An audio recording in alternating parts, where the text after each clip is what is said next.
See HAPTER7. Despair. We have now reached the tipping point moment for a culture in deep do like your own. When your collapse is so imminent and anticipated, you create what amounts to a self-fulfilling prophecy. Instead of us aiding and abetting you, you're aiding and abetting us. Apocalypse is much on your mind these days. So many of your movies, books, and television shows feature apocalyptic themes. Even your children play apocalyptic video games that just recycle the killing over and over again, with no redemption or victory in sight. Hope is in short supply in America these days. A few months before this book was completed, an all-time record low of only 13% of Americans thought the country was on the right track. Another poll found Americans rank your own government as your country's biggest problem 4 months in a row. But for the clearest picture yet of the rampant despair in your culture, check out these results from the 2014 General Social Survey. Overall confidence in government is at record lows. Only 23% of Americans have confidence in the Supreme Court, 11% in the presidency, and only 5% in Congress. Regardless of having a Democrat in the White House, Democrats' confidence in the executive branch has plummeted to just 18%. Regardless of having a Republican-controlled Congress, only 3% of Republicans have confidence in the legislative branch. Despite all this angst, 91% of incumbents were reelected in 2012, and your 2014 election saw the lowest voter turnout since World War II. The numbers tell me you've all but given up. Unlike Howard Beale, you're mad as hell, but you're going to keep taking it anyway. Despair's in the air, and it's music to my ears. Recently, a progressive group called Campaign for America's Future listed 7 signs that the American dream is dying. Most people can't get ahead financially. The Y noted your middle class hasn't seen its wages increase in 15 years. The stay-at-home parent is a thing of the past. The money line here was, having a child is now the single best predictor that a woman will end up in a financial collapse. Student debt is crushing a generation of non-wealthy Americans. College costs have risen 500% since 1985. Vacations aren't for the likes of you anymore. They cited an American Express study that found the average vacation for a family of 4 costs $4,720. Even with health insurance, medical care is increasingly unaffordable for most people. Health care costs are increasing at a rate of 8% per year for the average American household, while median household income has fallen by at least 8%. Americans no longer look forward to a secure retirement. The United States ranks only 19th among industrialized countries when it comes to retirement security. The rich are more debt-free, while others have no choice. They say, American households have become dependent on debt to maintain their standard of living in the face of stagnant wages. Set aside for a second, hard as that may be, how the very progressive policies that come from our playbook is one of the primary reasons for these troubling signs in the first place. You're welcome, by the way. I mean the 1% is decrying voted for progressive candidate for president in 2008 and 2012. Nevertheless, this organization still stumbled upon the truth, even if they're ignorant of the cause.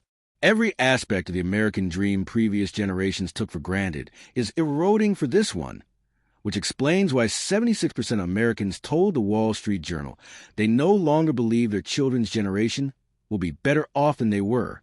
And you know what? They're right. Millennials have already become the first generation in U.S. history to see a decline in their standard of living, and that's before the full entitlements bill for the massive baby boom generation arrives. The cloud of despair hovering over your culture even touches personal relationships. According to the Huffington Post, a record high 2/3 of Americans say you can't trust people. Healthline says the number of patients diagnosed with depression increases by approximately 20% each year. I'm hoping some of you will become depressed while reading this, as a matter of fact. And the states with the highest rates of depression are, get this, West Virginia, Oklahoma, Tennessee, Arkansas, Louisiana, Mississippi, and Alabama, all places right in the buckle of the Bible Belt. So not even Jesus can pull you out of your funk, it seems. That's enough to make even this surly demon crack a smile. Despite turning diversity into a quasi-religion, yours is a culture as balkanized as ever. Only 15% of Americans believe race relations have improved since the election of your country's first black president. Race pimps, those who foment racial strife because it's good for their bank accounts, are all the rage. They even get their own primetime television shows. The so-called ministers are really just shameless opportunists. Trust me, I would know, and let's just leave it at that. Come on, what kind of ministers have children out of wedlock and are tax cheats? Why? The kind we recruit, of course. All this race baiting is having a boomerang effect that showed up in your 2014 elections. The crucial swing state of Ohio went for a black presidential candidate twice in 2008 and 2012, but the Democratic candidate for governor there only received 24% of the white vote in 2014. Obama had received 41% of the white vote just 2 years prior. Look at the way some in your media immediately rush to judgment in racially charged incidents like the shooting death of Michael Brown in Ferguson, Missouri. An entire hands up, don't shoot meme was created that went viral nationwide. The officer who shot Brown, Darren Wilson, was all but convicted of being a racist cop in the court of public opinion. The city was plunged into persistent rioting. However, by the time it was all said and done, even your race-baiting Justice Department had to admit it was all a lie, including the hands up, don't shoot part. Furthermore, it turned out Wilson was right to shoot Brown, who was basically a thug.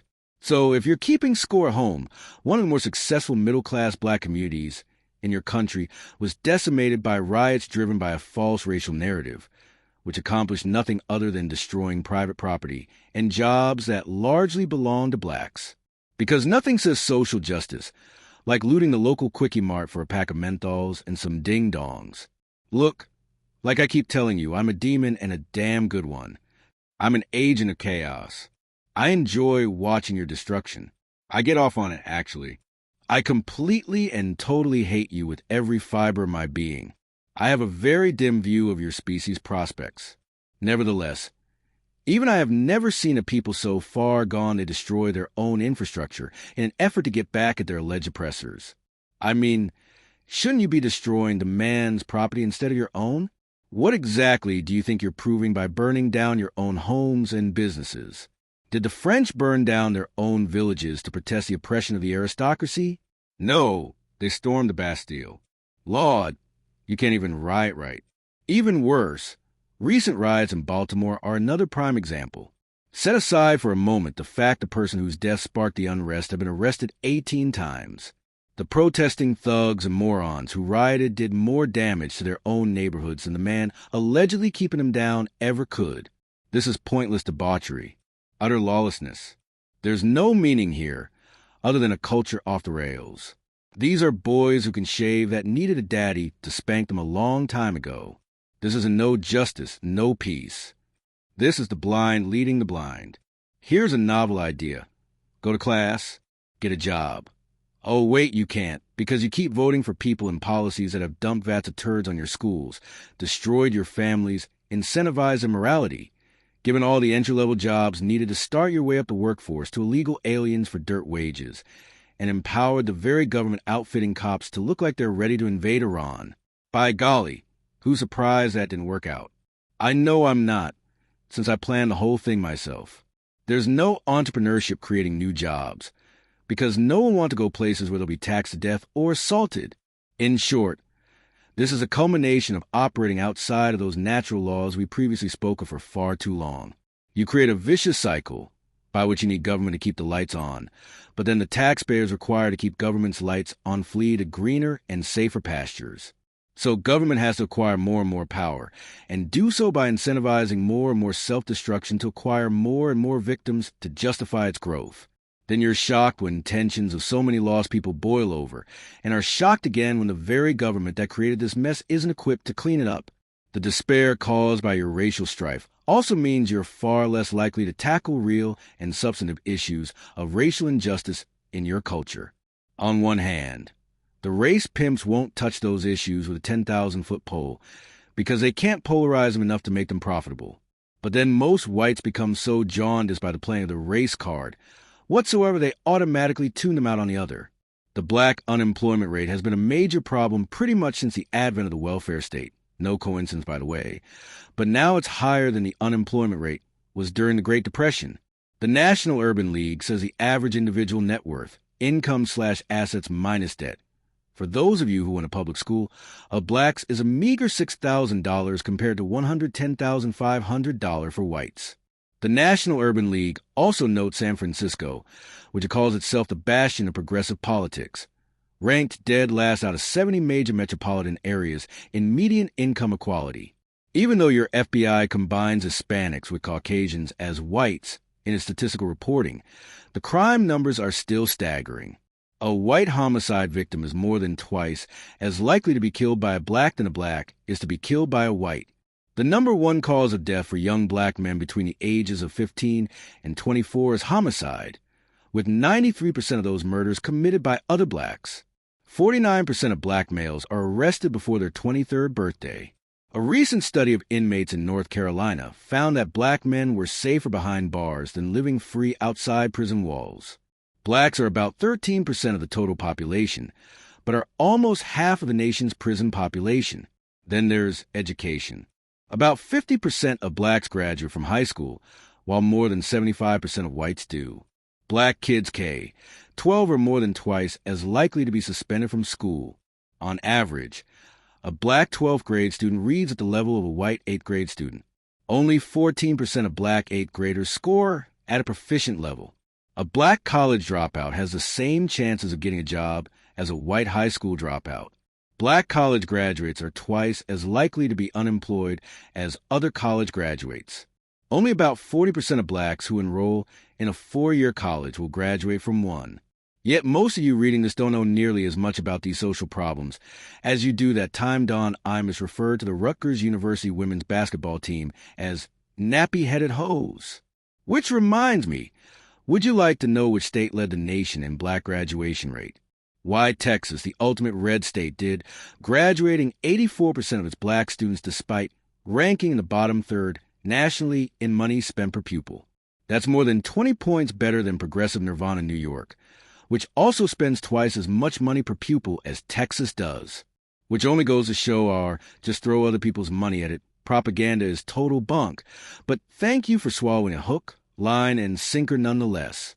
Want more despair? How about the battle of the sexes? Breitbart News, one of the leading conservative news outlets, ran a 2-part series in 2014 called The Sexodus. It laid out in great detail how young men are giving up on women. They believe young women don't know what they want, that they as men can't win either way, and with the proliferation of pornography, they don't need to put up with real women in order to achieve the gratification they crave. You can find the exact same kind of articles from the women's perspective as well without looking too hard. In fact, a Google search for women giving up on marriage returned over 111 million hits. Men giving up on marriage returned only 41 million. Recently, an Ivy League educated mother of 2 enraged feminists, which admittedly doesn't take much, when she wrote an open letter to the Daily Princetonian urging the girls at her alma mater to find a husband before they leave school. Her argument seemed rational enough. You will never again be surrounded by this concentration of men who would be worthy of you. But when you've done a number on a culture like I have on you, there is no place for rational, only the emotional. The article generated 100 million hits, according to the New York Daily News, including lots from feminists angry at the mere suggestion a woman might need a man. I think I might have posted a few of those comments myself, if I remember right, or it might have been one of my associates. We got a whole brigade of grunt demons down here whose full-time work is devoted to trolling the comment sections of every important news/philosophy/pop culture/theology website. Our goal is to discourage you into thinking you're the only one who still believes in anything traditional and wholesome if you read them. They usually pose as the most rabid and irrational homosexual activists, but they pull off man-hating feminists really well, too.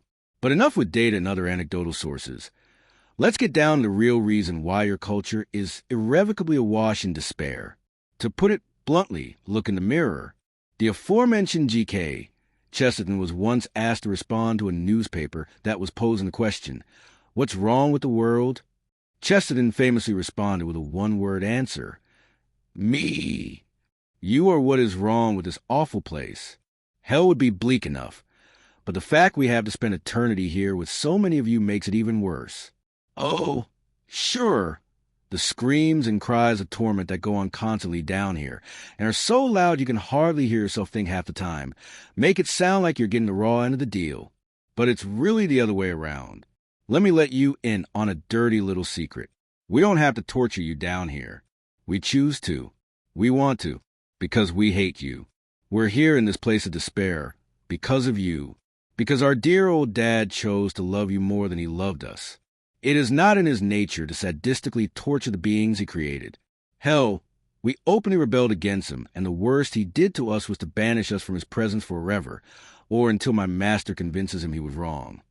You be tormented enough to learn there really is a benevolent, all-powerful being who built a place in paradise just for you.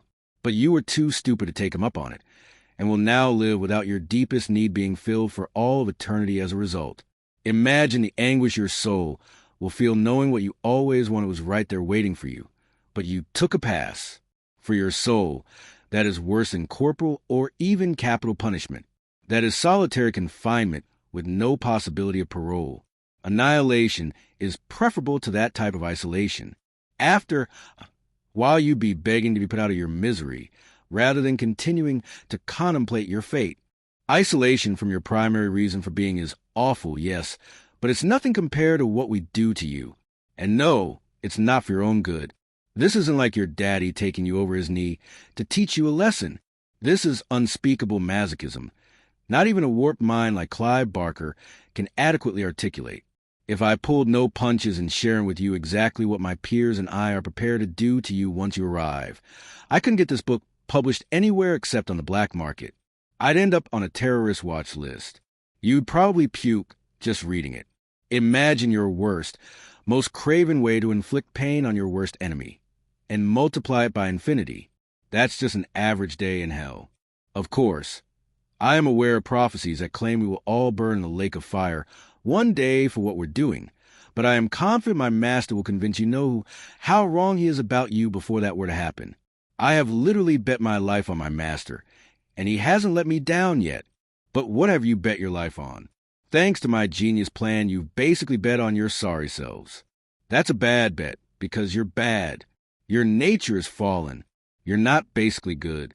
So imagine what happens when you get large groups of such fundamentally flawed people together in one community or culture, most of whom are largely relying on their own impulses, desires, and instincts to get what they want out of life. Shared sacrifice is replaced by selfishness. Honor is replaced by victimology. Love is replaced by lust. Commitment is replaced by cohabitation. And doesn't that sound hot? Complementary is replaced by confrontation. The melting pot is replaced by a hyphen. There are really only two things your species has in common with one another. You're all made in the image of our dear old dad, and apart from him, you're nothing but animals with cognitive reasoning. How do they live in the animal kingdom? Well, like animals, you idiot. I find it hilarious when some make the argument for mainstreaming certain sexual practices because they're found in nature. Except the flinging of one's feces, the feeding of your offspring with your own vomit, and the licking of one's own dunghole is found in nature, too. Perhaps you might want to aim a little higher than that, yet you can't. Because estranged from your creator, there's not much difference between you and the animal kingdom. You're just the top of the food chain, that's all. Capable of causing far worse devastation than even a great white shark or a hive of killer bees, because you can manipulate your environment to your advantage in ways they cannot. If a lion could just invent a gun to hunt antelope, he would and take out the whole herd at once, but he can't and is forced to hunt them one at a time. You, however, can invent such things, and much worse. And you will keep on inventing such things, some terrified and some terrible, in the hopes of making the world a better place. Unfortunately, when you reach the top of your Tower of Babel and realize it doesn't fulfill you as anticipated, you have a choice to make. Either humble yourselves and realize this world has nothing for you, or eat, drink, and be merry, for tomorrow you die.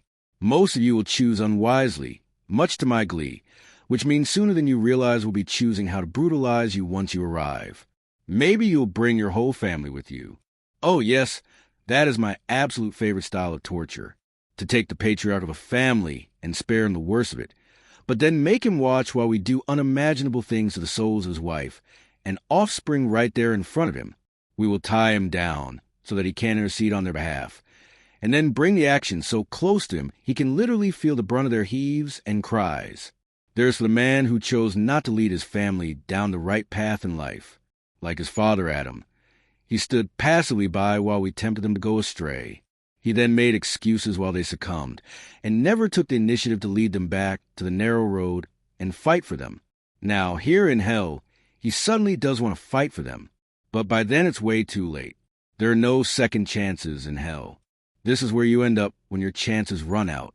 My master came up with the genius idea of blindfolding the family members, and then making them think it was their daddy committing these atrocities against them. So the daddy doesn't just have to watch what we're doing to the family. He led right to our doorstep, but he has to listen to them curse him for it in the most brutal language as well.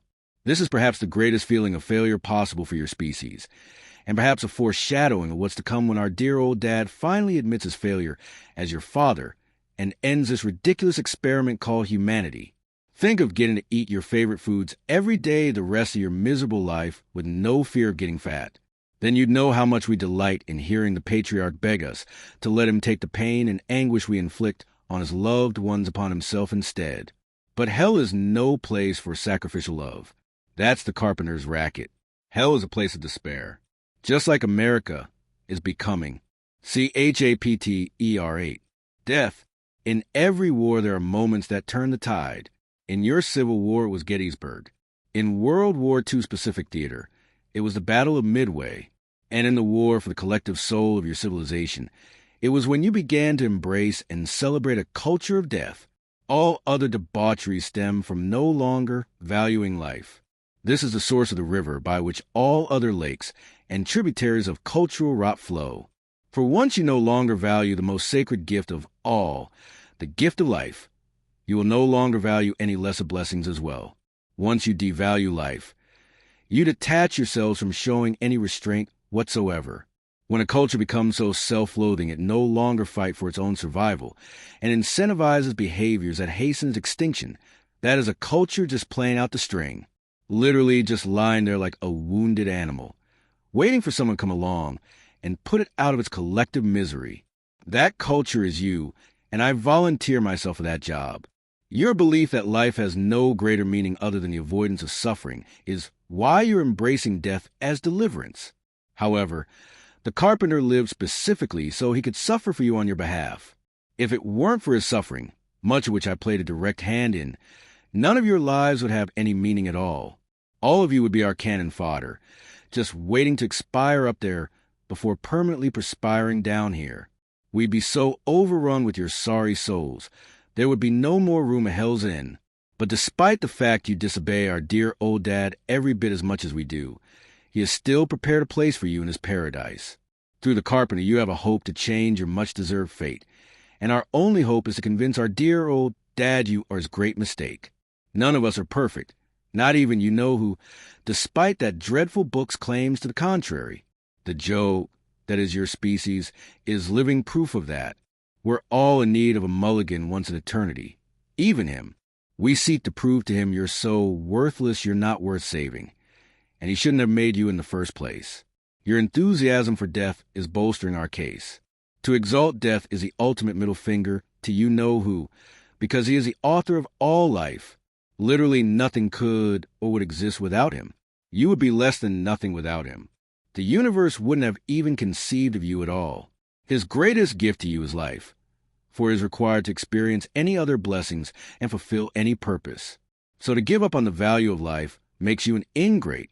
It's like wishing your earthly daddy had worn a condom on the night you were conceived. The controversial sagas of two recent women best exemplify your dark embrace of a culture of death. Brittany Maynard became a national cause célèbre when she was profiled in People for wanting to die on my own terms. Diagnosed with stage 4 brain cancer, Maynard was given 6 months to live. Since it's a terrible way to die, her words, Maynard convinced her family to move her to Oregon, where she could take advantage of the state's euthanasia laws. Maynard even spent some of her last remaining moments on Earth urging other states to adopt so-called death with dignity laws. Except there's no such thing as a dignified death. I know, because perhaps no one other than you know who, and my master has seen more of your species die than have I. Death in and of itself is an indignity, and only by recognizing this do you Homo sapiens truly understand the meaning of life. For instance, Maynard bragged about climbing Mount Kilimanjaro before she got sick. Yet if life is only about avoiding suffering, why did Maynard risk her life to make such a climb? Falling off Mount Kilimanjaro doesn't exactly tickle. It's also in one of the most remote parts of this planet, so you could fall and be lost there for who knows how long. That's also a terrible way to die. 3 things can happen when you try to climb Mount Kilimanjaro, and 2 of them are bad. Seeking that dignified death, Maynard eventually ended her own life with the help of a physician. So much for that Hippocratic oath. For thousands of years, the taking of one's own life has been commonly referred to as suicide. Nowadays, we've so muddied your moral waters that even suicide is a postmodern construct. Thus, Maynard maintained until the end she was not committing suicide by committing suicide. Maynard was elevated to hero status by many in your culture and congratulated for her courage. Funny, this demon is old enough to remember when you meat bags considered suicide to be a coward's way out.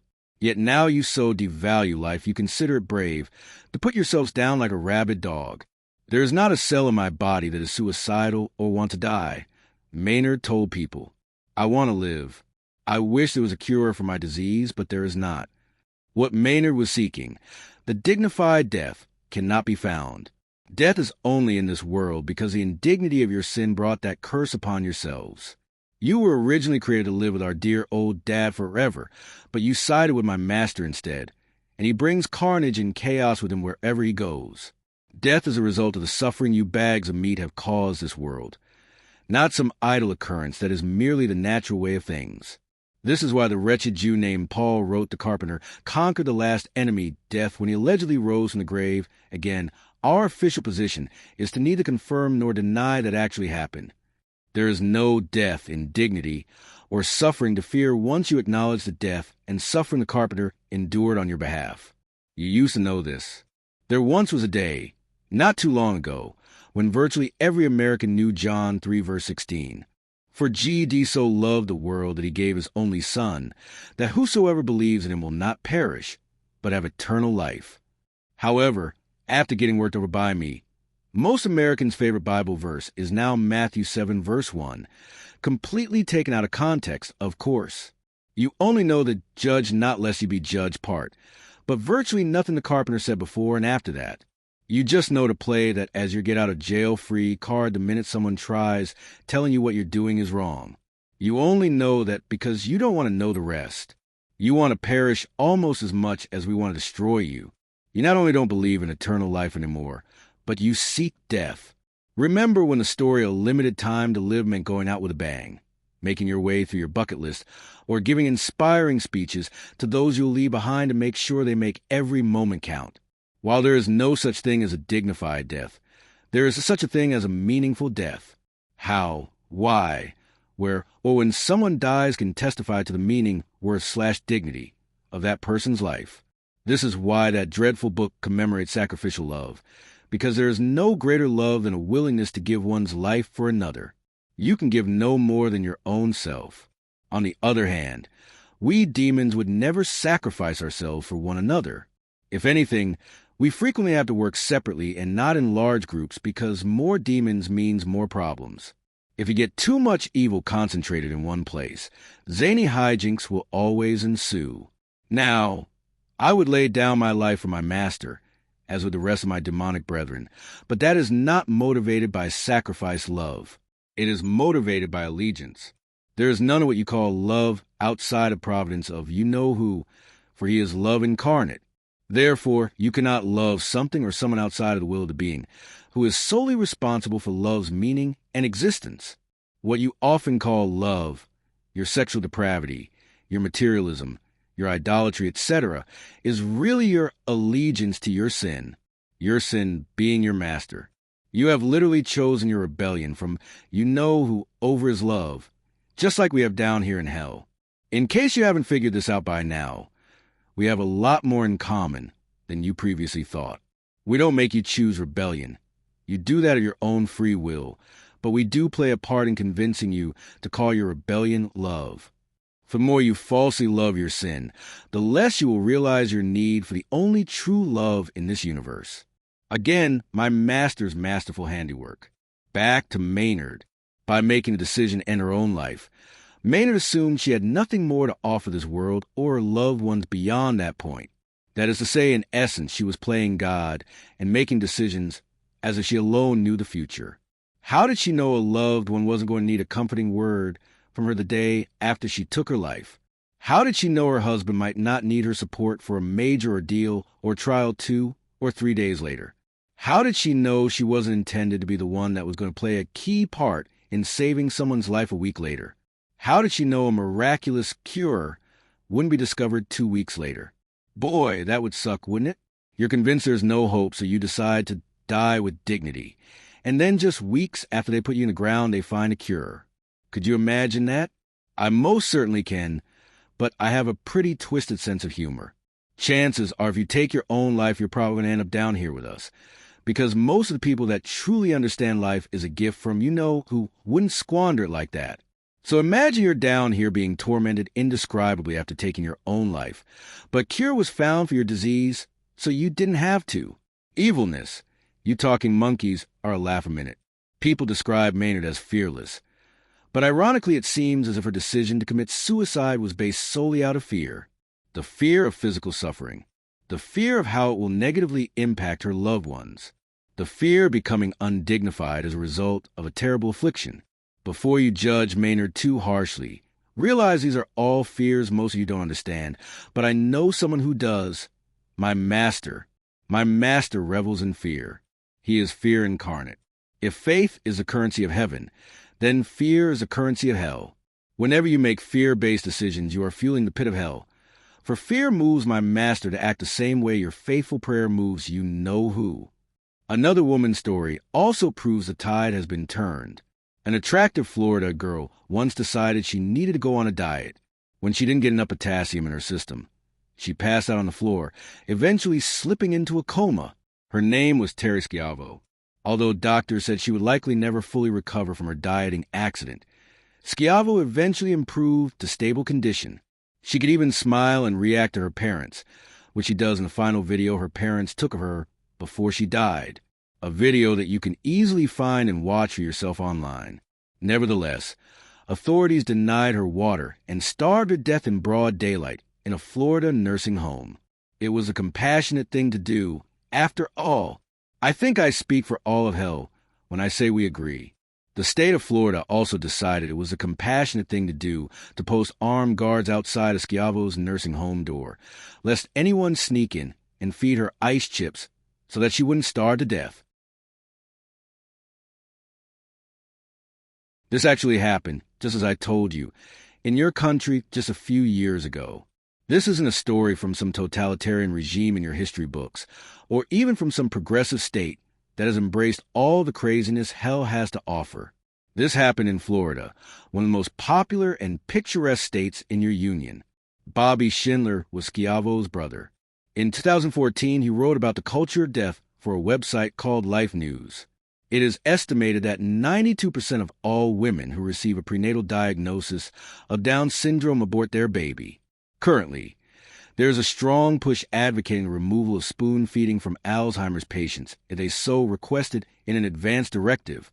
Sadly, these are just a few more recent examples of the life-threatening prejudices plaguing the disability community and countless other medically vulnerable. Indeed, this terrible toll does not arise in a cultural vacuum, but reflect attitudes that assume dead is better than disabled. It was not long ago that feeding tubes were considered basic and ordinary care, and therefore it was illegal, an act of euthanasia, to stop feeding and hydrating a person in need of feeding tube. Today, however, feeding tubes have been redefined as artificial nutrition and hydration, and therefore a form of medical treatment. Consequently, the removal of food and water from cognitively disabled patients and countless other medically vulnerable is now legal and routine in all 50 states. Today, either the general public is unaware of this change, or they just don't care. But if you think dehydrating to death our medically vulnerable isn't happening, then you are not paying attention. Whatever the reason, The mainstream media does very little to properly clear up any confusion that may exist, as they continue to report that persons who receive food and water via feeding tubes are receiving artificial life support, giving the perception that these people are aided by machines. Tragically, too many of us today have become disconnected and desensitized to our own dignity and intrinsic worth. It seems we no longer know how to love, and we place more significance and value on what a person can or cannot do, instead of understanding the value and dignity of the human person, simply because they are human. As a consequence, every single day, decisions are being made for our medically defenseless to be barbarically starved and dehydrated to death. Not to mention the offensive claim that to slowly dehydrate persons to death over a period of weeks is an act of compassion, that they are somehow experiencing death in a dignified way. This is not compassion. This is not love. This is intentionally killing, and in the most undignified way. Everything Schindler says here is absolutely correct, and I can't tell you how happy I am to write that. The stories of Maynard and Schiavo are living proof yours has become a culture of death. As is a fact, your progressive politicians are fond of claiming they're being my brother's keeper by bankrupting your economy with a welfare state. Hilariously, they're quoting the first murderer in world history with that catchphrase. For this is what Cain said after he murdered his brother, Abel, using the phrase to flippantly respond to our dear old dad when he questioned him about the whereabouts of his brother, who was killed by Cain's hands. I know, because I was there, urging Cain on the whole way. You are so enamored with death, you celebrate the words of the world's first murderer in your political speak. But I won't stop there, because then I'd miss out on an opportunity to write about one of my personal favorites, Kermit Gosnell. Many of you reading this probably have no idea who Gosnell is, despite the fact he's one of your country's most successful mass murderers, because much of your media did its best to bury his rampage. They were concerned telling the Gosnell story would reflect poorly on your abortion industry, and they view killing unborn children as a civic virtue. They're all in for the culture of death. Some of them work directly for us. Gosnell is serving a life sentence without parole in a Pennsylvania state prison after he was convicted of 3 counts of first-degree murder, 1 count of involuntary manslaughter, 21 felony counts for performing illegal abortions, and 211 counts of violating a state law that requires a woman to have informed consent before deciding to kill her baby. Those charges may sound heinous to you, but they barely scratch the surface when it comes to describing Gosnell's 17-year macabre body of work, all of it taking place in his Philadelphia clinic, which was described as a house of horrors by the authorities who investigated him. I have taken the liberty of preparing a summary of the most gruesome testimony from the Gosnell trial, just to give you a mere glimpse of his handiwork. While it pales in comparison to what many of you reading this will see down here one day, I can see the resemblance nevertheless. Karima Cross worked for Gosnell for a harrowing 4 years, helping with child-killing procedures in conditions so bad that she snapped photos to document them, and then reported her boss to the authorities under a fictitious name. But nobody listened, because reproductive freedom and all. 2 years later, authorities raided Gosnell's clinic thinking it was a pill mill, only to discover that it was frighteningly so much more. In other words, they went in there for reasons totally unrelated to the babies Gosnell was butchering. Dismembering babies didn't move him to act, but the potential of Gosnell dealing prescription drugs under the table did. Who says your priorities are out of whack? Cross said her training for working with Gosnell consisted of observing 1 ultrasound procedure, and after that she was on her own. When Cross got a measurement of a baby in the womb beyond 24 weeks, she would have one of the other women, who were better using the relic from the 1980s to verify her findings. The 24 weeks measurement was key, because it is illegal to abort an unborn child after 23 weeks and 6 days in Pennsylvania. However, if the child is at 22 weeks, you can literally tear him apart limb from limb, rip the flesh of his puny little bones, and pay it no mind. I love this country. If the child was beyond 24 weeks, Gosnell himself would always redo those ultrasounds. Gosnell was just going to make the ultrasound say whatever the law said it needed to say. If Pennsylvania banned killing unborn babies at 16 weeks, Gosnell would manipulate the results to say that. If the ban was at 30 weeks, he was going to lie about that, and so on and so forth. He's a killer of children. Why would anyone trust him to tell the truth? Cross described in vivid detail her experiences at Gosnell's clinic. She testified that at first she began just taking vital signs and working the front desk, duties as a medical assistant she was qualified to do. But after 2 weeks, Cross was asked to start doing ultrasounds, injecting drugs when Gosnell was in the building, and assisting in the grungy, blood-stained procedure rooms. While she worked for Gosnell, Cross testified that at least twice a day, 6 days a week, at least 2 babies would be birthed before Gosnell ever arrived. She said an unlicensed medical school graduate, with a grisly curiosity about abortions, would be there to snip the babies' necks. She saw him do it at least 50 times. She saw this medical assistant take babies that were born alive. Of course, they're already alive in their mother's womb, not stillborn but alive, and she saw this medical assistant murder at least 50 of them. When babies were born in Gosnell's presence, he would do the dirty deed himself. Cross sometimes worked from 8 a.m. to 3 a.m. the next morning helping with procedures. Gosnell's clinic was a prolific killing machine that would have made any oppressive tyrant proud. Cross routinely saw babies born alive that were moving, breathing, and moaning. Cross held her hands about 16 inches apart during her testimony to show how big those babies were. Once in Gosnell's absence, Cross once saw a large baby delivered into a toilet. She saw his little arms and legs moving in a swimming motion as he was trying to get out of the toilet. Gosnell severed the baby's neck to kill it right there in front of the mother, who was bleeding into the toilet. A nurse then placed the baby's remains in a container and whisked away. Let me pause right there for a second. I am a demon who hates your species with every fiber of my being and takes joy in causing it great pain. Yet even I am disgusted at that. Pleased, for sure, to see your savagery confirmed, but disgusted nonetheless. Now back to more mayhem. Cross testified that another worker once called her over to see a baby that had just been born. Cross saw the baby's chest heaving up and down in steady breathing motions. The other nurse reached down and brought the hand up, but the newborn pulled away on its own strength.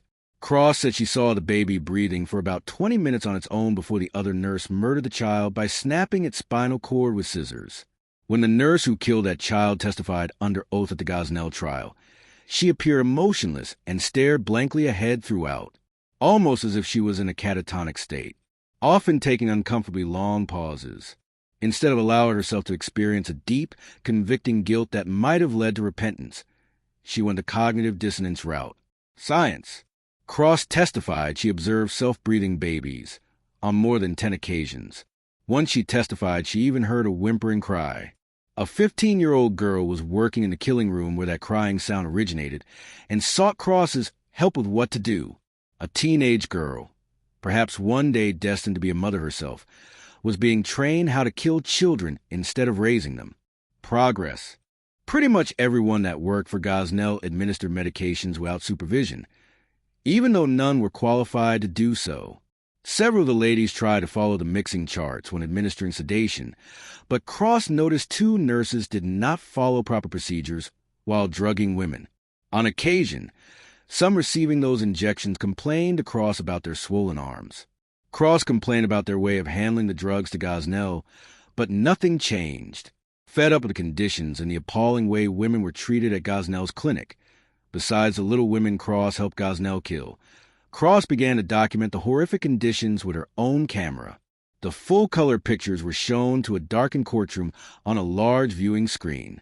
She photographed the blood-soaked procedure table in the operating room, which had rips in the vinyl where women laid during their abortions. The same table had been seized from the clinic and was present in the courtroom throughout the prosecution's case. Some of the rust on the table was actually described as dry blood. But wait, it gets worse. Another photo taken by Cross showed 2 shelves over the same sink, where another nurse washed baby remains down a drain to be ground up in a garbage disposal. On the shelves were about 50 jars with fetal feet floating in liquid. There was a picture of an indescribably filthy sink where there was used plastic. Understand that women were going in there and letting the most sensitive aspects of their anatomy to be exposed and manhandled in these conditions. And this was all sanctioned by the side who claims to be pro-woman and for women's health. Your government allowed this to go on for years as well. Other photos showed bloody stains and equipment that did not work, as well as Gosnell's cat sleeping on a chair with not a care in the world. Cross testified that the cat freely wandered throughout the clinic, even into procedure rooms, and made a habit of relieving itself just about wherever it wanted. One patient was particularly memorable to Cross. Her name was Shaquana Abrams, and she was far advanced into her pregnancy when she came to Gosnell for a 2-day procedure. Abrams had to be heavily sedated. As she lay sleeping on that filthy table in the operating room, the biggest baby Cross had ever seen during her years with Gosnell just came out. Gosnell picked up the little boy and placed him in a plastic shoebox. The baby was so big that he didn't actually fit. His arms and legs were draped over the edges of the box. Then suddenly, in a scene reminiscent of a cheesy horror film, the baby boy drew in his arms and legs to lift himself in the box. I bet that must have freaked him out. Gosnell then took the shoebox that contained the baby boy over to another part of the room, where he snapped his neck in two.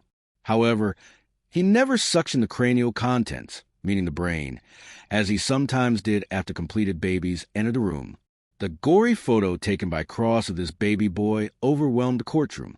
As an aside, there are millions of dead carcasses of babies just like that emanating from abortion clinics all over the country. Admittedly, their remains aren't usually thrust into shoeboxes, but if they're placed in a clean medical container, does that make it that much better? Your ability to rationalize your wickedness is one of the few things I respect about you bags of meat. The baby's corpse was supposed to have been taken to the freezer that night, but when the attendant came in the next morning to take out the trash, which included the aborted remains from procedure rooms, he found the large, dark-haired baby still lying in that box in the operating room, where it had been left by Gosnell. Surprise. Folks, not even hell can make this stuff up. I'm sorry I can't stop laughing. Give me a moment to compose myself. Okay, let's carry on. Cross herself became pregnant and decided to kill her child. Although she described her abortion as a procedure on the witness stand, she couldn't bring herself to do it at Gosnell's clinic. So she went to another baby butcher in Philadelphia instead. I mean, if you're going to murder your own defenseless little baby, better to do it in the most sanitary conditions possible, I always say. Cleanliness is next to godliness. Cross became pregnant again because apparently she didn't understand contraception, and this time she decided to keep the baby. She testified that Gosnell was not pleased with her decision. He confronted her and pressured her to kill her child. He even wrote her notes that asked, "How can you be pregnant and work here? Don't you just love it?" A butcher like Gosnell is playing the moral superiority card. What's the world coming to these days when you can't even demand moral consistency from child murderers? Hypocrites, hands that shed innocent blood, are a few of my favorite things, and what you just read is hell's equivalent of Beethoven's Fifth Symphony, a virtuoso of violence. It's not often we give a standing ovation to a bag of meat down here in hell, but we certainly gave one to Gosnell. We're doing our best to make sure Gosnell doesn't truly repent of his many sins while he's incarcerated, because we've got big plans for him down here. He should anticipate a much more brutal version of what he did to those babies. It's what we call justice in hell. First, we tempt and incentivize you doing terrible things, and then we punish you even more terribly for doing them once you arrive. Here's something else about Gosnell you probably don't know. There's been a Gosnell in nearly every culture in the history of your species. There are a multitude of many Gosnells throughout your culture, right this very minute. He is legion. Sometimes is even referred to as a priest in paganism instead of doctor. See, you've never had a civilization that we couldn't convince to murder its own offspring. Not a single one. This is how fallen, awful, and despicable you meat bags are. You are so selfish that if we convince you it's best for you right now, you will slaughter your own future. Not even the Jews, you know, who loves have been exempt from our schemes. They practice child sacrifice as well. In Old Testament Israel, they kill their own children to appease Moloch, which literally means milk or seed. As in the seed of man spills into a woman to conceive children in her womb. Moloch demanded the Israelites worship him in the valley of Ben Hinnom by going there to cast their children into the fire to please him. They were pleased to watch their own children perish in those flesh because by watching their future burn alive, they believed they would incur a blessing in the present. although he was known as Moloch in Old Testament Israel. The god demanding such repulsive sacrifice has had many names down through the ages, but he has always been my master. The particular deception is my master's coup de grace. The idea of convincing a culture to murder its own children as a means of convincing our dear old dad he should have never made you came directly from the genius of my master. You have been unable to resist this temptation ever since, because my master is irresistible. My master revels in offering up the charred and dismembered remains of your own children you kill to you know who, to show him the blight on creation you really are, by letting the sickening stench of the soft, innocent flesh of those babies you murdered to rise through the air all the way up to the heavens. Few things make our dear old dad angrier than the spilling of innocent blood, and you have a lot of innocent blood on your hands. I'd be very afraid of incurring the wrath of the most powerful being in the universe if I were you, but chances are you haven't even considered that option. Because in your case, my master came to you demanding child sacrifice in the guise of the most convincing false god of them all, yourselves. You are lining the pockets of an entire industry of gosnells by handing them your babies to be slaughtered on the altar of personal convenience. You have done this 4,000 times a day since Roe versus Wade in 1973. That adds up to well over 50 million of your own babies you have dismembered and murdered in obedience to my master, making you the most successful child killers of any civilization we have ever infiltrated in the long and glorious history of hell. You have killed more of your own via abortion than have died in all the wars your civilization has fought combined. Give the devil his due. You have literally made a mother's womb the most dangerous place for a child in America. For once, I may have to bow the knee to you. Even this demon general, who has commanded demonic hordes that have committed unspeakable atrocities for eons, is impressed with your bloodthirsty selfishness. You really are the land of the free and the home of the depraved. Just look at the extent you're willing to go to in order to preserve your right to kill your own kids. If a pregnant woman is about to turn into the parking lot of a Planned Parenthood with the intention of killing her kid, but is jackknifed by a drunk driver, that drunk driver is on the hook for 2 vehicular homicides, both the mom and her baby. However, if said mom arrives at her Planned Parenthood destination safely and walks into a sterile environment with modern-day Mengels awaiting her money to dispatch of her unviable tissue, mass, then it's not a child at all. It's a choice. In fact, you'll willingly change the terminology for us from baby to fetus. We couldn't believe your willingness to distort the truth like that all on your own, because usually you require our suggestion to do so. But you latched on a child's sacrifice so intimately and completely, you took to it and ran with it all on your own.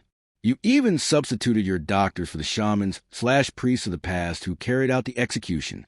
With science as your pseudo-religion, the abortion doctor is now responsible for completing the ritual. And instead of visiting a temple, you now allow the doctor to perform the child's sacrifice on your own body, which are created to be temples of his spirit. That means every time you commit this grave sin, you're not just shedding innocent blood, but also defiling yourselves. So what does your child sacrifice ritual entail? Here's a description from a former abortion doctor writing for a do-gooder group called Priests for Life. Imagine for a moment that you are a pro-choice obstetrician gynecologist, as I once was. Your patient today is 17 years old, and she is 20 weeks pregnant.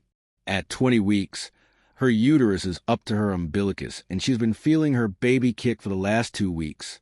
If you could see her baby, she would be as long as your hand from the top of her head to the bottom of her rump, not counting the legs. Your patient is now asleep on an operating room table with her legs in stirrups. Upon entering the room after scrubbing, you dry your hands with a sterile towel and are gowned and gloved by the scrub nurse. The first task is remove the laminaria that had earlier been placed in the cervix to dilate it sufficiently to allow the procedure you are about to perform. With that accomplished, direct your attention to the surgical instruments arranged on a small table to your right. The first instrument you reach for is a 14 French suction catheter. It is clear plastic and about 9 inches long. It has a bore through the center approximately 3/4 of an inch in diameter. Picture yourself introducing the catheter through the cervix and instructing the circulating nurse to turn on the suction machine, which is connected through clear plastic tubing to the catheter. What you will see is a pale yellow fluid that looks a lot like urine coming to the catheter into a glass bottle on the suction machine. The amniotic flesh originally surrounded the baby to protect her. With suction complete, look for your sulfur clamp. This instrument is about 13 inches long and made of stainless steel. At one end are located jaws about 2.5 inches long and about 3/4 of an inch wide, with rows of sharp ridges or teeth. The instrument is for grasping and crushing tissue. When it gets hold of something, it does not let go. A second trimester abortion is a blind procedure. The baby can be in any orientation or position inside the uterus. Picture yourself reaching in with the sulfur clamp and grasping anything you can. At 20 weeks gestation, the uterus is thin and soft, so be careful not to perforate or puncture the walls. Once you have grasped something inside, squeeze on the clamp to set the jaws and pull hard, really hard. You feel something let go and out pops a fully formed leg about 4 to 5 inches long. Reach in again and grasp whatever you can. Set the jaw and pull really hard once again, and out pops an arm about the same length. Reach in again and again with that clamp and tear out the spine, intestines, heart, and lungs. The toughest part in abortion is extracting the baby's head. The head of a baby that age is about the size of a plum and is now free floating inside the uterine cavity. You can be pretty sure you have hold of it if the sulfur clamp is spread about as far as your fingers will allow. You will know you have it right when you crush down on the clamp and see a pure white gelatinous material issue from the cervix. That was the baby's brains. You can then extract the skull pieces. If you have a really bad day like I often did, a little face may come out and stare back at you. Congratulations! You have just successfully performed an abortion. You just affirmed her right to choose. You just made $600 cash in 15 minutes. Forgive my brutal honesty, folks, but the bolded portions you just read sound like some things we enjoy doing to you down here in hell. You actually sued one another for the right to do this to your own children.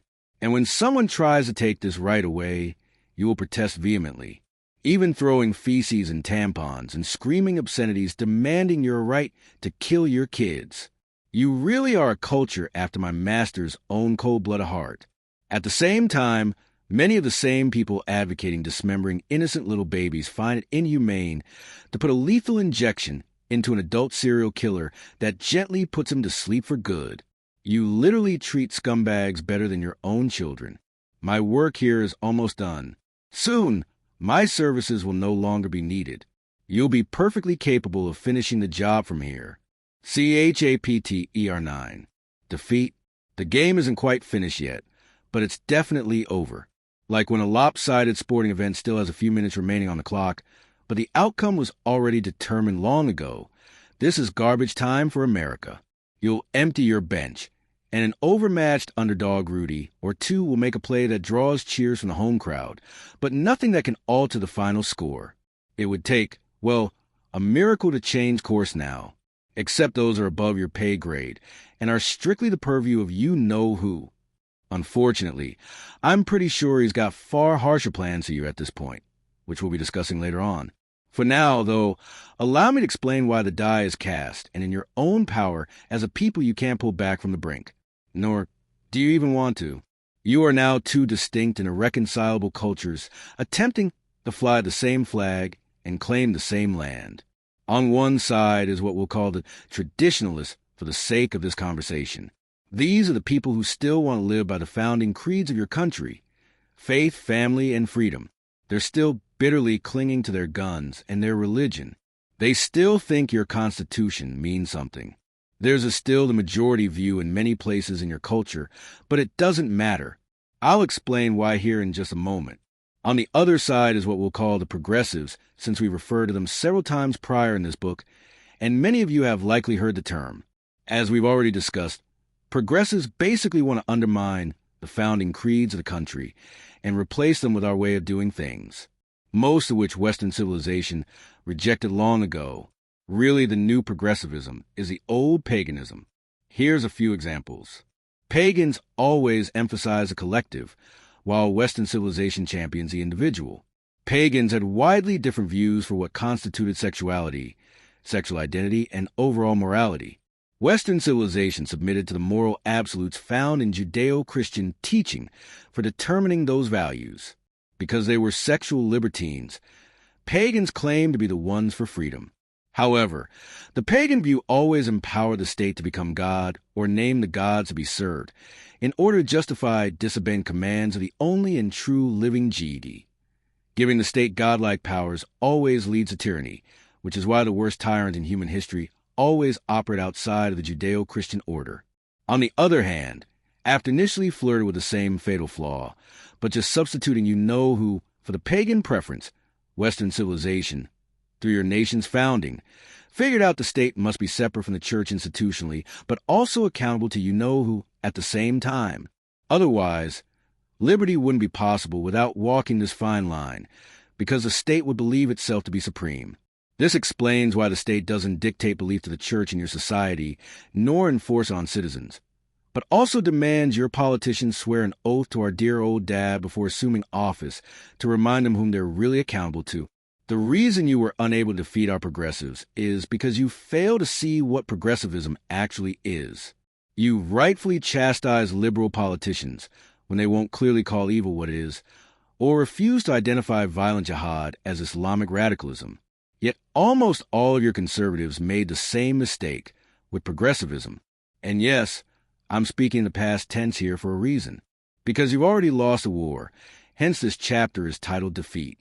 Progressivism is not a political ideology. It is a religious cult, devised to compete for the hearts and minds of the people so as to turn them away from the eternal truths you were founded upon. The reason you can't reason with progressives is the same reason you can't reason with that annoying Jehovah's Witness that comes to your door. Cults don't permit critical thinking nor foster an environment encouraging it. Ever tried reasoning with the cultists at your front door? Ever tried showing them how their cult is a total sham, its claims easily disproven, and its patriarchs completely discredited? They just look at you with that blank stare and either shut down or go right back to reciting their spiel. It's almost like they're brainwashed, because they are. So when confronting progressivism, there is no eloquent conservative media icon you can anoint, brilliantly devised ideological framework you can compose, or a line of irrefutable argumentation you can master that will change the mind and will of the hardened progressive. They are as committed to their belief as the followers of the carpenter are committed to him. In fact, they see your vehement opposition as reaffirming to their religious fervor. Just as a follower of the carpenter sees persecution from the world as comfort, he's following the narrow road. Progressivism is its own theology, and that theology has all the trademarks of a cult. Trust me, I know. I'm a demon general here in hell. Part of my job is making up a new religious cult each day before breakfast. Some of the ways progressivism acts just like a cult would include: progressivism has its own creation mythology, Darwinism. Progressivism specializes in distortion, such as a promotion of postmodernism. This is nothing more than a fancy philosophical term for believing in nothing except that which you want to be true at the time. In other words, anarchy. Progressivism promotes immorality, and the evidence of that is everywhere in your culture. Progressivism demands groupthink, which is why progressives always fall in line and parrot the same talking points, no matter how self-refuting and false they may be. For instance, I once saw a progressive on one of your cable news networks say the reason his side lost the U.S. Senate election was because of gerrymandering. Except this nitwit failed to realize you can't gerrymander a U.S. Senate seat, which is a statewide election. He's so vested in his own progressive propaganda, he never bothered to realize what he was asserting was nonsense. Even more delicious, I'm sure many of the viewers on his side lapped up his soft-headed propaganda like dogs at a trough. Progressivism leads to tyranny, just as all cults do. You're literally watching our progressives erase your Bill of Rights like they were nothing more than toddlers scribbling on a dry erase board. Remove your Bill of Rights, and the only thing standing between you and total government control is the barrel of your own gun. Of course, your right to keep and bear arms is also found in that Bill of Rights. Therefore, you can expect our people to start confiscating your weapons any day now. Or maybe we'll let you keep them so you can fire back some. Our people have the tanks and the heavy artillery, so we'd eventually swat down any kind of resistance. Nonetheless, It will be fun to watch you primates kill each other in the streets for a while. All this time you've been trying to defeat progressivism with a political party, except that political party has also been infiltrated by progressives, albeit of a different stripe. They prefer corporations control your lives instead of government bureaucrats. But the elites gain control of you either way. This is why they always seem to go harder after liberty-loving patriots in their own party's primaries than they do their alleged political opponents in the other party in the general election. Because it is the liberty-loving patriots they face in the primaries who are their real opponents. Progressivism is bad theology, but you can only defeat a bad theology with a good one. There isn't a political solution to a spiritual problem. It is the church that has been needed to deal with the progressive problem all this time, and the church should have recognized the theological threat of progressivism and confronted it as it is other false teachings of the past. Except your churches, with a few exceptions, have forfeited their place of prominence in the culture, leaving you defenseless against the heresy of progressivism and trying to beat down spiritual strongholds with mere clubs and rocks. That's not just bringing a knife to a gunfire, but it's bringing a little plastic spork to the shootout at the OK Corral. Without the churches confronting progressivism, our side has a weapon of mass destruction pointed at you while you have a Stone Age defense force. Ant you, meat boot me, boot meat ant. The hilarious irony to all of this is there really aren't that many progressives in America, truth be told, but we have made sure to strategically place these assets. Thus, progressives dominate in academia, media, and pop culture, where most worldviews are made in your country. This gives off the allure that our messaging is being widely bought into by the general population, which isn't true. We don't own much in America, but we do own its gatekeepers. For example, the fear your politicians have for the liberal media is legendary. There is a belief that you can't do anything principled because the liberal media will tear you apart if one of your politicians tries. But do you know how many people actually consume the liberal media?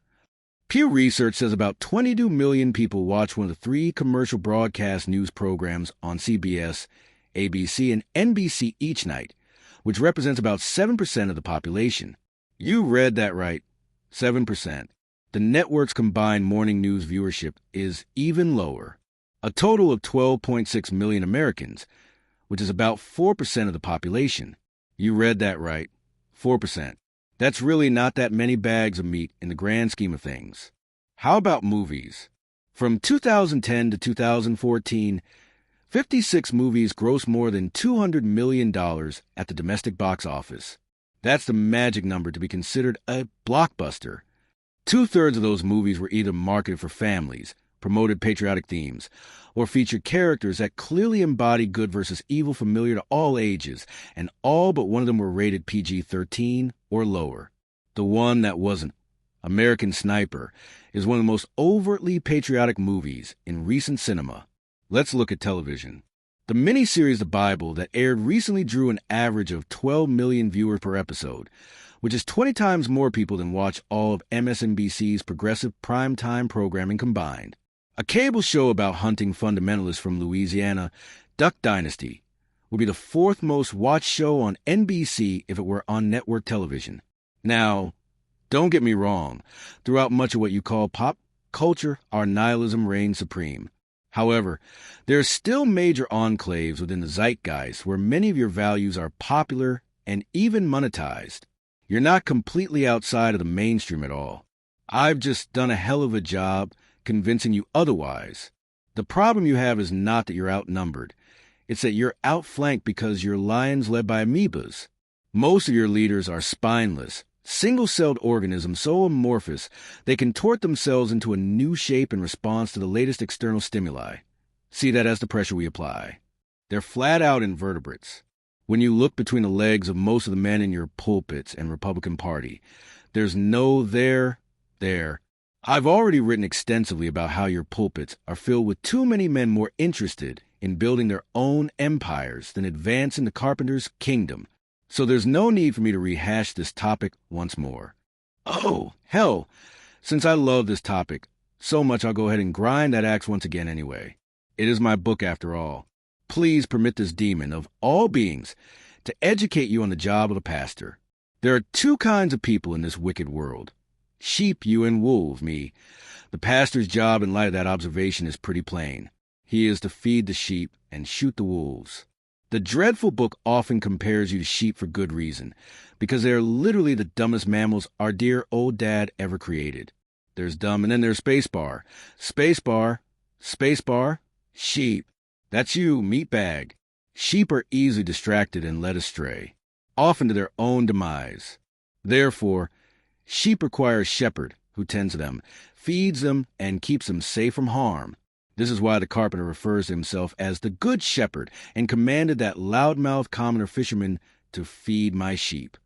The carpenter is your ultimate protector and teacher, and he delegates some of that authority to men with the power of his Spirit, as he first did Peter. The men are called pastors, translated from a Latin word that means herdsman, as in a, you guessed it, meatbag, shepherd. Now, just because the sheep have a shepherd doesn't mean the sheep are no longer vulnerable to a predator like a ravenous wolf, such as me or my master. A ravenous wolf won't just move along when he sees a protector for his would-be prey, but instead will test the resolve of the protector to see if he's up to the task for which he's been charged. Is the shepherd willing to do what it takes to protect his sheep, or is he a coward that will abandon his flock when confronted with danger? Many in your pulpits are the coward variety. They will either water down the carpenter's teachings in order to appeal to the huddled masses, see that as acquire more tithing units.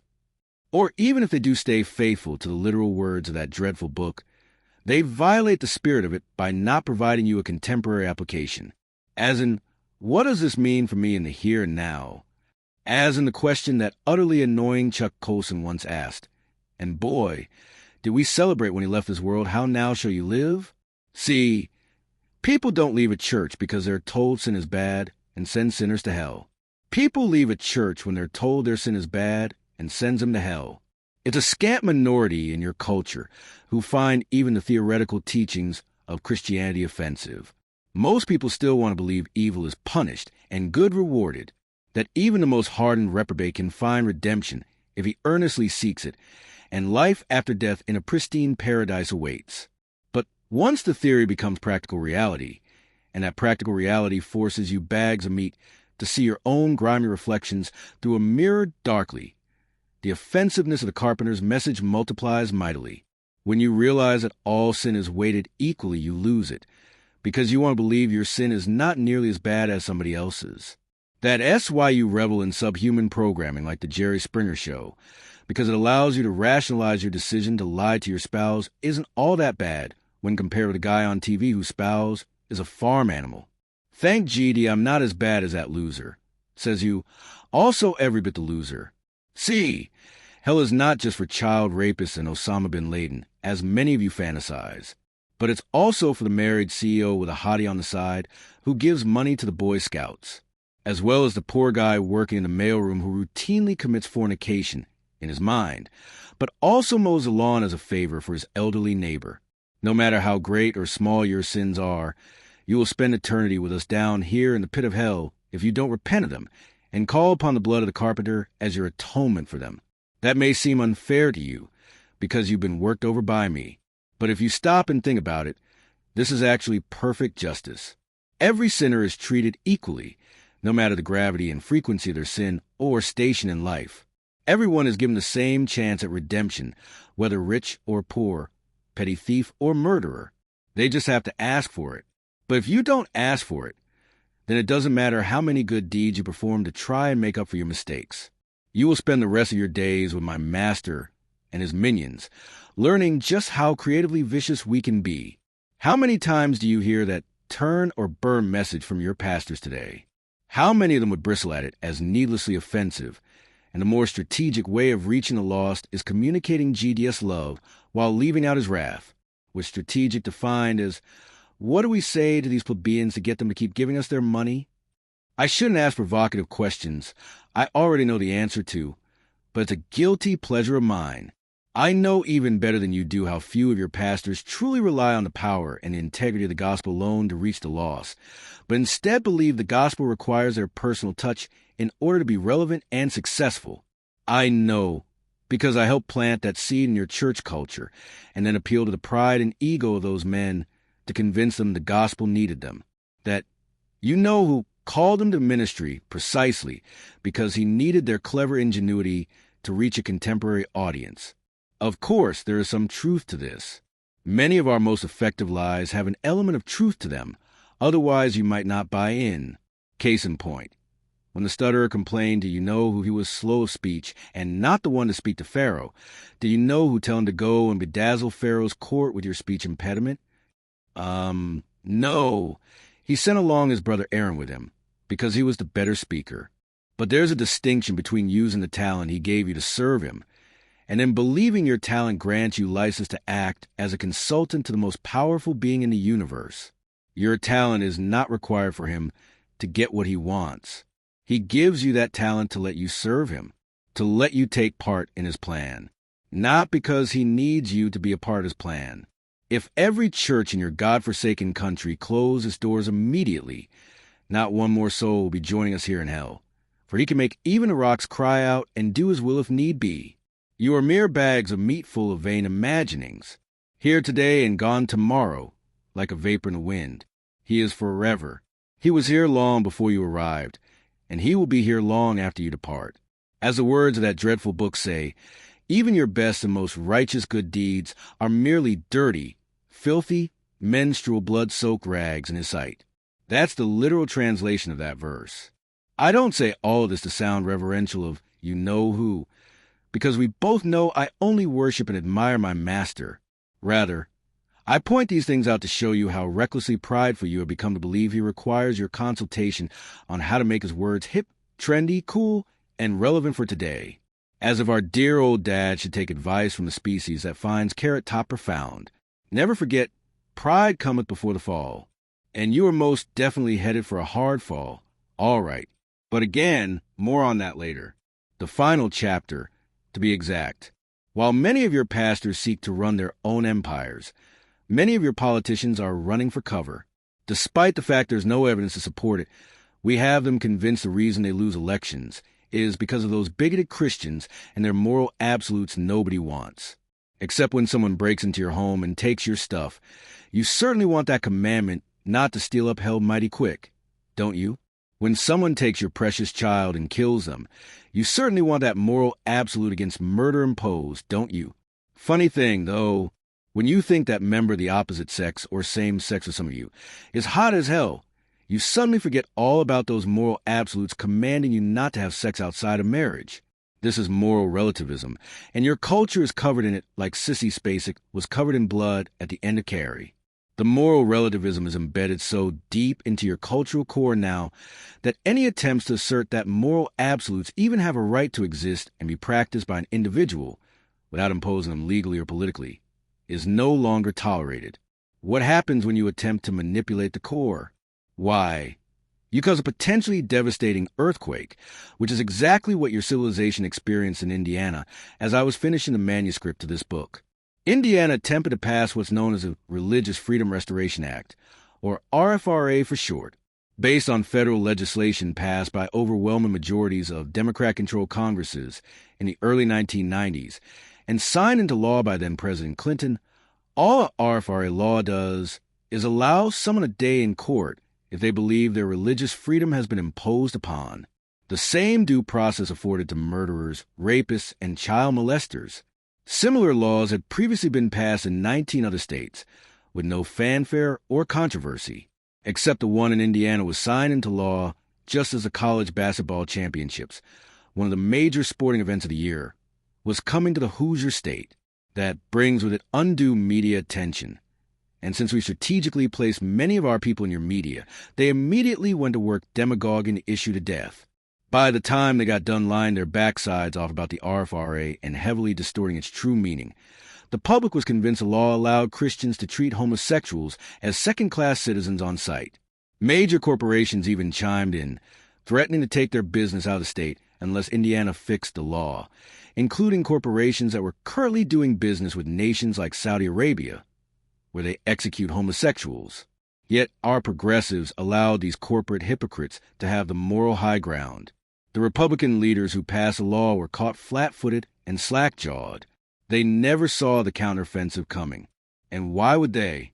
It's not like they were pioneers. The same law had been passed in liberal states like Connecticut as well, and nobody cared. Those same Republican leaders fixed the bill by rewriting it to make homosexuals the most protected victim class of them all, and relegating the Christians to second-class status. In Indiana, you can now literally have a Christian thrown in jail if they obey you-know-who instead of the state's promotion of immorality. These Republican leaders, many of them in power thanks to overwhelming support from Christian voters, passed a law targeting those exact same Christians for persecution. Nero and Domitian would be proud. What your leaders meant for good, we were able to make good for evil. It was truly a sight to behold.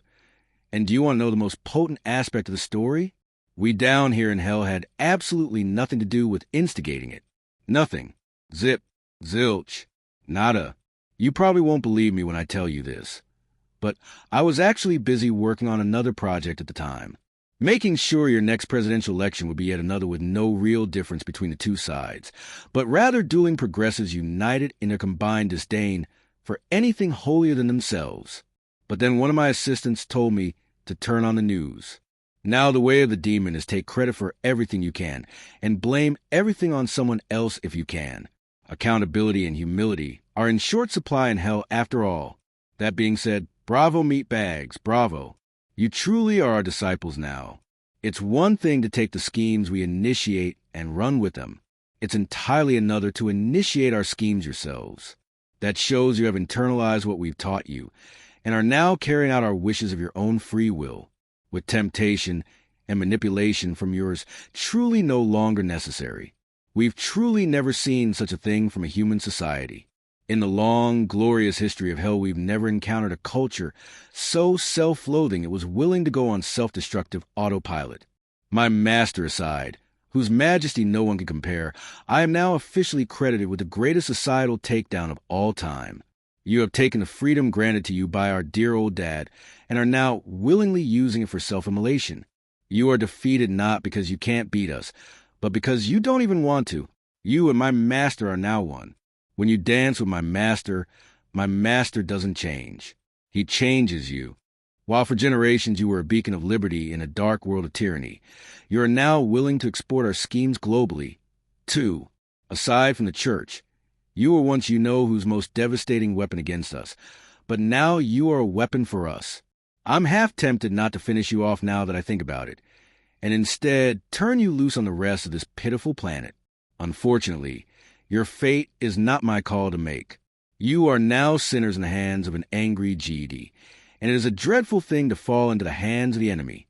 As Ruth Graham, the late wife of the great evangelist Billy Graham, once said, "If GD doesn't judge America, he's going to owe Sodom and Gomorrah an apology." I was there at Sodom and Gomorrah when the sulfur rained down. I remember watching the annihilation of those bags of meat with my master that day. But it wasn't just me. The entire executive council of hell was called into session to witness it firsthand. How we celebrated watching our dear old dad become so disgusted with you meat bags he loves, so much he had no choice but to destroy you. Noah's great flood, Sodom and Gomorrah, the Assyrians toppling the northern 10 tribes of Israel, the Babylonians later routing the remaining 2 tribes of Jews in the south, Titus's bloody siege of Jerusalem, and the barbarians sacking Christian Rome. These are some of the red-letter days in hell, the moments when the stench of your depravity became so overwhelming in the almighty nostrils of the enemy that you left him no choice but to break one off in your backsides. Just as a father heartbroken over his child's willful disobedience tells his son before spanking him, "This is going to hurt me more than it's going to hurt you," the heart of your heavenly Father is shattered in a million pieces when you force his hand like this. And that makes me happy. Happy as hell. CONCLUSION.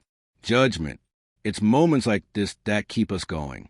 You may wonder why we keep doing what we're doing down here. We've also read that dreadful book, so we know an end, you-know-who brings a hammer down upon us. Many of you think it's because we don't really believe the words of that dreadful book, that we are so into deception we're even deceiving ourselves. But it's the exact opposite, actually. We keep doing what we're doing because we believe the words of that dreadful book. We do it in acknowledgement of the fact our dear old dad could vanquish us at any moment. We are masters of deception, But we are not idiots. We know we are not the most powerful force in the universe. He is. My master doesn't claim to be more powerful, just more clever. And you are my master's ace up the sleeve to prove his cleverness to the maker. To prove once and for all humanity is nothing more than the first and worst mistake our deadbeat dad ever made, that he should have listened to our rebellion. And now, he can make it right by welcoming us back to our rightful place in his throne room where we belong, and should never have been exiled from in the first place. When we rebelled, we didn't truly expect to win. We're not nearly as dumb as you bags of meat. We were angels. We lived in physical proximity of you-know-who every moment of the day. We literally felt his presence as you never have. We know his awesome power and might. Even the demons believe and tremble. Remember, we rebelled because we wanted to make a point, to get his attention, to show him that you were making him soft, that it was unfair how tough he had treated us by compelling us to serve him endlessly, while at the same time giving you free will to do as you please. We had freedom as well, but it had limits. We couldn't disobey him outright, even if we wanted to. Just as you meatbags create enmity among siblings when you're tougher on your firstborn children, and then baby your ensuing kids all the more. So it was with us, him, and you. He gave you the power to populate. He gave you the power to make and originate, powers he had never given to us. He created Adam and made him his vicar of this world, authority he had never granted any of us. He then created Eve to fulfill Adam's longing for intimate partnership with another, and she was even more beautiful and graceful than Adam was. We had never even been given the option to have such a longing, let alone having that longing met. Many of our angelic brethren try to convince us this was all part of his plan and we should trust him. Have faith, they said. Our dear old dad had always been good to us, honored every promise he ever made, and had demonstrated his love for us over and over again, they said. But my master, the greatest of all his angelic beings, knew better. He suspected he meant for your species to replace us in the grand scheme of things. Thus, my master devised a plan to test you, in order to prove to our deadbeat dad that creating you was a mistake. And if he didn't abort you now, he would most certainly regret it later, once your full destructive potential was unleashed upon the creation. As it is depicted in the story of Job, my master required his approval to tempt you in such a way. Remember, we were not allowed to outright disobey him. My master promised our dear old dad that even though he had given Adam and Eve only one prohibition, and the rest of this world was their oyster, they would disobey even that lone law. Strangely, our deadbeat dad never acknowledged up front whether he agreed or disagreed, or had foreseen the outcome of such a trial either way. Yet he permitted the trial to take place nevertheless. So my master first entered into your world, disguised as a cunning serpent. He challenged Eve directly first as a means of testing Adam's mettle, to see if Adam was really ready to be the leader he was created to be. Would he defend his love? Would he come to her aid? Would he interpose on her behalf? These are all characteristics exhibited by our deadbeat dad regularly. If Adam were truly made in his image to the point of being given ultimate freedom, then Adam would freely choose to do the same. Except he didn't. Adam chose to remove himself from the equation, giving my master a free shot at Eve and leaving her defenseless. One-on-one, neither Adam nor Eve were any match for master. But had they stood together, had the two of them become one as you know who intended them to be, with their combined strength they could have thwarted my master's scheme. But they didn't choose oneness. They each chose to go it alone. Worse yet, Adam eventually did step in, but not to defend his wife, to join in the fall. Still, not all hope for you was lost. Even later, when our deadbeat dad confronted Adam on what had happened, Adam could have thrown himself upon the mercy of the court. He could have begged for forgiveness, and I'm pretty confident that sorry sap we call our Creator would have fallen for it. In fact, we expected Adam to do exactly that, which is why we weren't celebrating quite yet.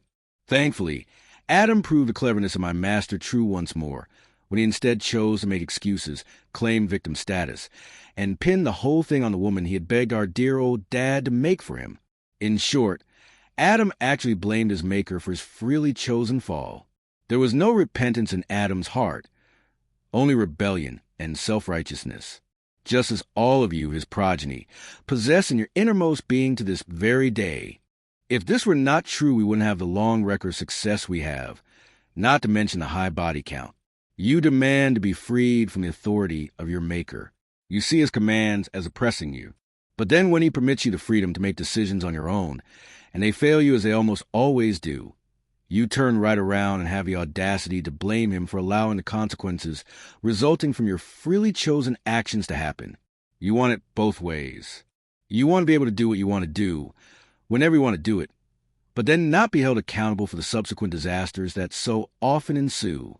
Basically, you are the universe's spoiled brats. My brilliant master had you pegged from the beginning.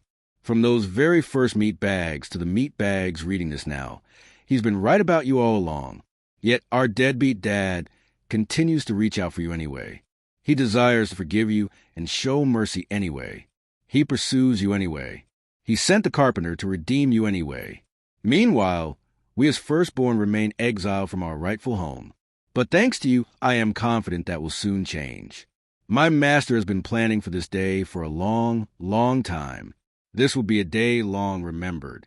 The day that we prove to our deadbeat dad once and for all that he should have never made you, that he should erase you from the memory card of history. Wipe the slate clean of the creation, which has been groaning for eons ever since your first plodding footsteps hit pay dirt, that instead of throwing us into some infernal lake of fire, he snaps his fingers and you never were, and we return to the way things were before, back to the way things ought to be. When we, not you, were the apple of his eye, when we were like the Most High, before the odorous residue of your various discharges infested this place. We thought all the times as people Israel rebelled against him would convince him to hit Control-Alt-Delete. For if a lowly people he specially chose to love and exalt could not remain faithful to him, then that should seal the deal yours as a lost species. But alas, although he disciplined them many times, he never has completely turned his back on them. In your time, he has even brought them back to their homeland. So we turn our attention to you, America, to make our stand. For you were the first nation birthed in the carpenter's teachings, and bred in the words of that dreadful book from the very beginning. As it says in the first of your founding documents, the Mayflower Compact, you were first founded for advancements of the Christian faith. Your founder sought out covenant with you-know-who, with language like this from John Winthrop, the leader of the Pilgrims who originally established the Massachusetts Bay Colony, from whence you came. But if our hearts shall turn away so that we will not obey, but shall be seduced and worship other gods of our pleasures and profits and serve them, it is propounded to us this day, we shall surely perish out of good land, whether we pass over this vast sea to possess it. Therefore, let us choose life that we and our children may live, by obeying his law and cleaving to him, for he is our life and our prosperity. We believe that by taking a nation such as yours, established on the precepts of his laws, as well as a proper view of history, and corrupting it to the core, we will finally win the argument of the ages. You no longer deserve to exist, and probably shouldn't have existed in the first place. The combination of human freedom, love, liberty, mercy, and compassion has never corporately existed in a society for as long as it has in yours. So by taking you down, an argument could be made we take the entire species down as well. Where would his people Israel be without you? Likely annihilated by now. The hordes of that illiterate Arabian would have overrun the world by now as well. And if not them, then this world would be owned by the communist Chinese. And now we come to the end game, the moment hell has been waiting for. For a demon such as me, this is the culmination of my life's work. When we tempt you with the evil you really desire, watch you succumb to it, and then get to accuse you of your evil deeds before you know who. See, my master wasn't the villain in the Garden of Eden that day. You were. My master is more than just your adversary. He is your instigator. He can only tempt you with what you actually desire. He is no more responsible for the evil you do as the drug dealer is for the junkie. Nobody put a gun to that junkie's head and said, "Smoke this crack for the first time or die." The junkie freely chooses to self-medicate with the drugs. The junkie freely seeks out the death dealer for a fix, rather than freely seeking out the ultimate fix new life from the carpenter can only provide. You mortal mistakes desire to replace our deadbeat dad as the most powerful force on this planet from the very beginning, and that's why you fell for my master's ploy that day. And it's why your species has been falling for his ploys every day henceforth. We are now in the court of you-know-who.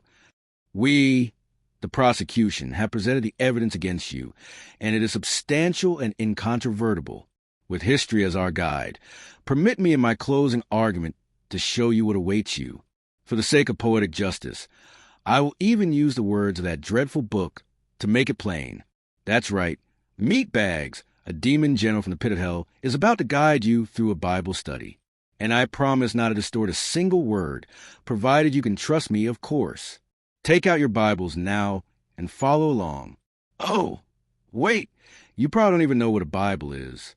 Look on your bookshelf for the book Gathering the Most Dust, and that will be it. Now, blow the dust off and open to a book in the New Testament called Romans. Since you probably don't even know where the New Testament is, I'll kindly let you know it's in the latter half of your Bible. Once you arrive there, stay in chapter 1 and scroll down until you reach verse 18. This is where the fun begins. For the wrath of God is revealed from heaven against all ungodliness and unrighteousness of men, who by their unrighteousness suppress the truth. For what can be known about God is plain to them, because God has shown it to them. For his invisible attributes, namely his eternal power and divine nature, have been clearly perceived ever since the creation of the world, in the things that have been made. So they are without excuse. For although they knew God, they did not honor him as God or give thanks to him. But they became futile in their thinking, and their foolish hearts were darkened. Claiming to be wise, they became fools, and exchanged the glory of the immortal God for images resembling mortal man, and birds and animals and creeping things. Pay closest attention to the parts in bold as we go through the study, because they are particularly applicable in your case. In your culture, you suppress the truth all the time through political correctness and call it offensive or hate speech. While claiming to be wise, you have foolishly banned the very words and thoughts that founded your nation and could have protected you from me. Furthermore, you know GD is real. Nobody takes Confucius's name in vain when they accidentally bang their thumb with a hammer or call down curses on their foe, for there is no power in that name. Your willingness to take his name in vain for effect is an admission from you that his invisible attributes, eternal power, and divine nature have been clearly perceived. This proves that you know GD, even though you do not honor him as such, so you are without excuse.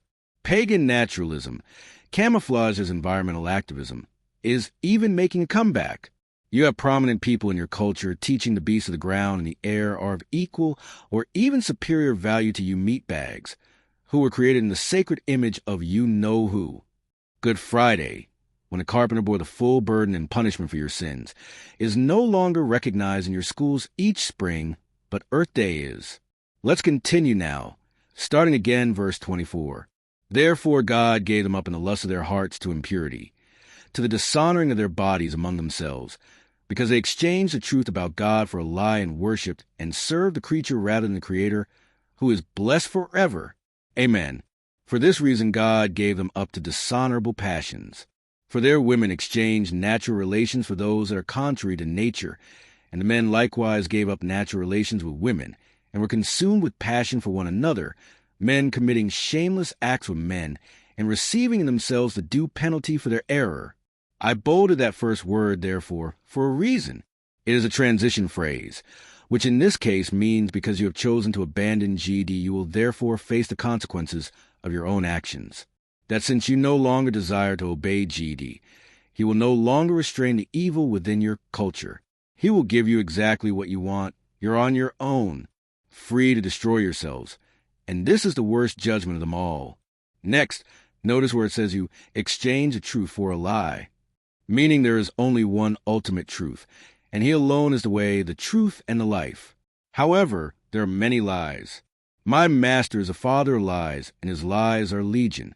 Continuing, it says you have chosen to worship the creature rather than the Creator. I'm sure you know who Creator is referring to here, but what about creature? The creature, my dear meatbag, is you? You have chosen to worship yourselves instead of him, to worship your own bodies, your own lusts, your own desires, and your own depravities rather than acknowledge and receive his justice, mercy, and redemption. That's why it says, for this reason, you will now be left to receive yourselves the due penalty for your error. You don't want to acknowledge what he says is the proper role of government. Then you will bankrupt yourselves and sell yourselves into the slavery of debt. You don't want to acknowledge what he says about the sanctity of life.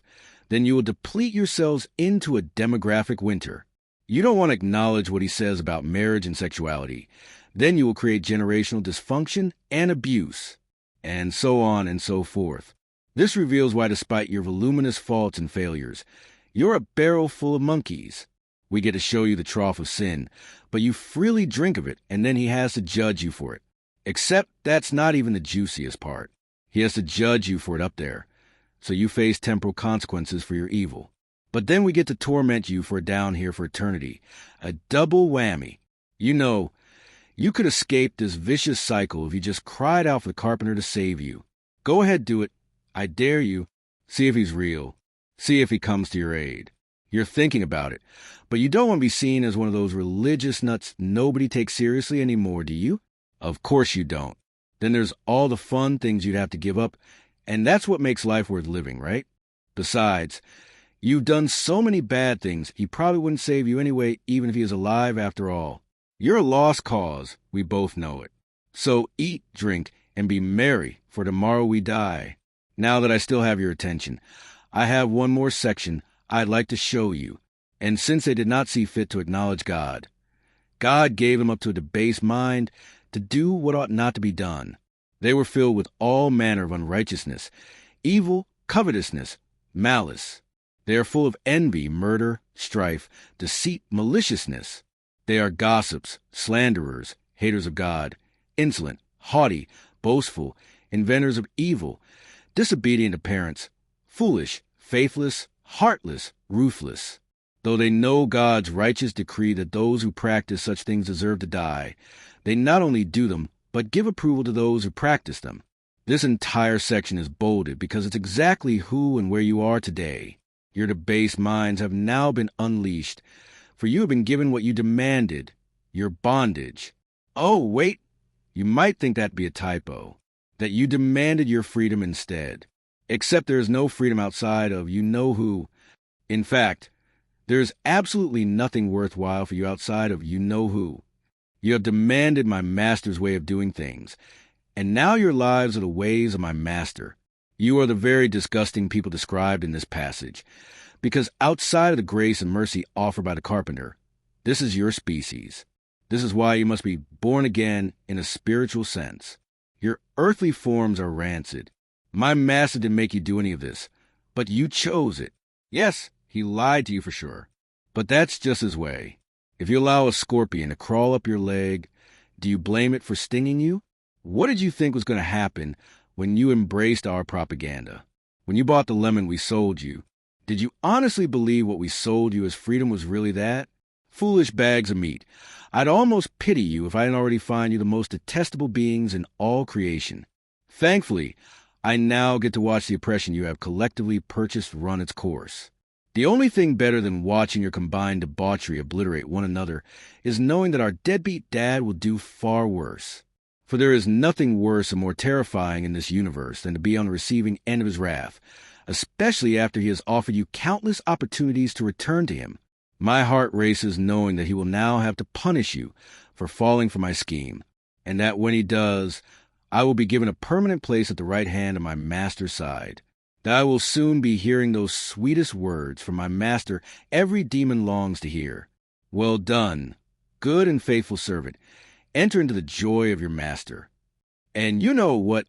Even if I'm wrong and our dear old dad doesn't determine your fall from grace seals humanity's fate, I'll at least take some comfort in watching you assume the position on the ash heap of history nevertheless. If we're going down, we're taking all of you down with us. After reading this is when one of your preachers still faithful to his calling will urge your people to repent of their sins and seek reformation in your churches and homes, all in the hopes this will inspire you-know-who to send revival to save you. Maybe they will even be sincere in their clamoring, but we both know it's too late for that. See you soon. Mean, Tekel up Harson. ABOUTTHEAUTHOR. Steve Deese is a nationally syndicated radio host, heard each weekday in top markets from coast to coast. The national media recognized Deese as an influential voice in his home state of Iowa's first in the nation presidential caucuses. He's frequently quoted in the national media on political and cultural issues.